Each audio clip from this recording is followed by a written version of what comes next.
ಮತ್ತೆ ಕಿರುತೆರೆಗೆ ಎಂಟ್ರಿ ಕೊಟ್ಟ ಅದಿತಿ ಪ್ರಭುದೇವ. ಸ್ಯಾಂಡಲ್ವುಡ್ ನಟಿ ಅದಿತಿ ಪ್ರಭುದೇವ ಇತ್ತೀಚೆಗೆ ಹೆಣ್ಣು ಮಗುವಿಗೆ ಜನ್ಮ ನೀಡಿದ್ದರು.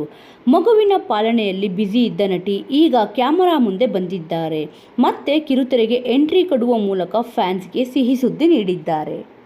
ಹೌದು ವೀಕ್ಷಕರೇ, ವಿಶಿಷ್ಟ ಜೋಡಿಗಳ ಸಮಾಗಮನದ ರಾಜ ರಾಣಿ ಶೋನಲ್ಲಿ ಅದಿತಿ ಪ್ರಭುದೇವ ಜಡ್ಜ್ ಆಗಿ ಎಂಟ್ರಿ ಕೊಟ್ಟಿದ್ದಾರೆ.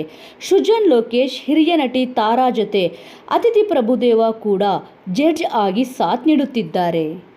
ಸದ್ಯ ರಿಲೀಸ್ ಆಗಿರುವ ರಾಜ ರಾಣಿ ಶೋನ ಪ್ರೊಮೋದಲ್ಲಿ ಅದಿತಿ ಪ್ರಭುದೇವ ಸ್ಟೈಲಿಶ್ ಆಗಿ ಎಂಟ್ರಿ ಕೊಟ್ಟಿದ್ದಾರೆ. ರೆಡ್ ಕಲರ್ ಗೌನ್ನಲ್ಲಿ ಮಿಂಚಿದ್ದಾರೆ. ಬಹುದಿನಗಳ ನಂತರ ನೆಚ್ಚಿನ ನಟಿಯನ್ನು ನೋಡಿ ಅಭಿಮಾನಿಗಳು ಖುಷಿ ಪಡುತ್ತಿದ್ದಾರೆ. ಮಗು ಆಗಿ 2 ತಿಂಗಳು ಆಗಿದೆ.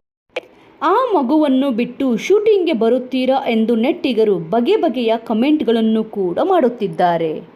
ವೀಕ್ಷಕರೇ, ಈ ವಿಚಾರದ ಬಗ್ಗೆ ನಿಮ್ಮ ಅನಿಸಿಕೆ ಮತ್ತು ಅಭಿಪ್ರಾಯ ಏನಾದರೂ ಇದ್ದಲ್ಲಿ ತಪ್ಪದೇ ಕಮೆಂಟ್ ಮೂಲಕ ತಿಳಿಸಿ. ಇದೇ ರೀತಿಯ ಇನ್ನೂ ಇಂಟ್ರೆಸ್ಟಿಂಗ್ ವಿಚಾರಗಳನ್ನು ತಿಳಿದುಕೊಳ್ಳಲು ತಪ್ಪದೇ ನಮ್ಮ ಚಾನಲನ್ನು ಸಬ್ಸ್ಕ್ರೈಬ್ ಮಾಡಿಕೊಳ್ಳಿ. ಮುಂದಿನ ವಿಡಿಯೋದೊಂದಿಗೆ ಮತ್ತೆ ಸಿಗೋಣ. ಜೈ ಶ್ರೀರಾಮ್.